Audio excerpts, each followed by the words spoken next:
The U.S. State Department issues a worldwide travel advisory for Americans today amid rising tensions in the Israel-Hamas war. Good evening, I'm Marcella Lee. I'm Carlo Cicchetto. The State Department says Americans should use, quote, increased caution when traveling overseas. For more on what that means for you, let's go live to CBS 8's Kirsten Holmes at San Diego International Airport. Kirsten? Yeah, over the past week, the State Department increased the travel advisory to do not travel for Gaza and Lebanon.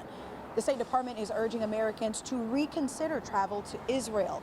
This comes after the State Department made an announcement saying that there's a possibility of terrorism and civil unrest, saying if you're going to places other than these, feel free to travel. Just use increased caution. Take caution and be on the lookout for increased tensions wherever they might be. And I would encourage any American who's traveling overseas to enroll in our Safe Traveler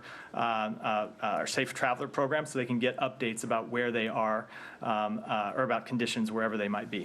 That's the latest from the State Department on Thursday after it issued a worldwide caution travel advisory citing increased tensions in various locations around the world and the potential for terrorist attacks or violent actions against U.S. citizens and interests. We saw it with the tourists in Egypt. We've seen the shooting in Belgium. So we've already seen some of that outside of sort of the Middle East, if you will. Todd Brown retired as the acting assistant secretary for diplomatic security after working for the Department of State for more than 30 years. We've seen this before, and we've seen oftentimes where the point of violence extends beyond those borders. And so it's a way to advise our citizens globally that, there's the potential for violence and acts of violence and spontaneous acts of violence, almost anywhere. Whether you're traveling to Europe or Africa or even to Asia, what does this mean for my travel? And, it doesn't mean cancel it, but it also might mean,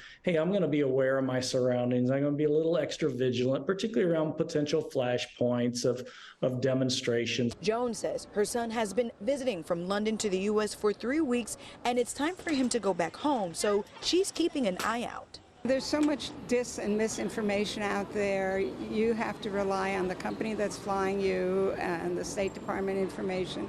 And then if you're comfortable, go. And if you're not, there'll be another time, even if you've made the plans already.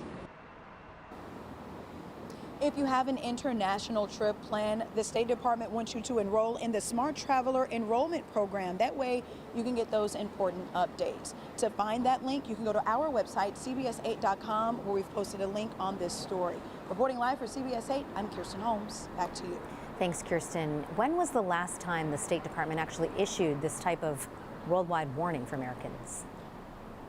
Okay, so the State Department hasn't issued this type of worldwide warning since August of 2022. That was when there was an airstrike that killed a leader of Al-Qaeda in Afghanistan, but it's been a little while.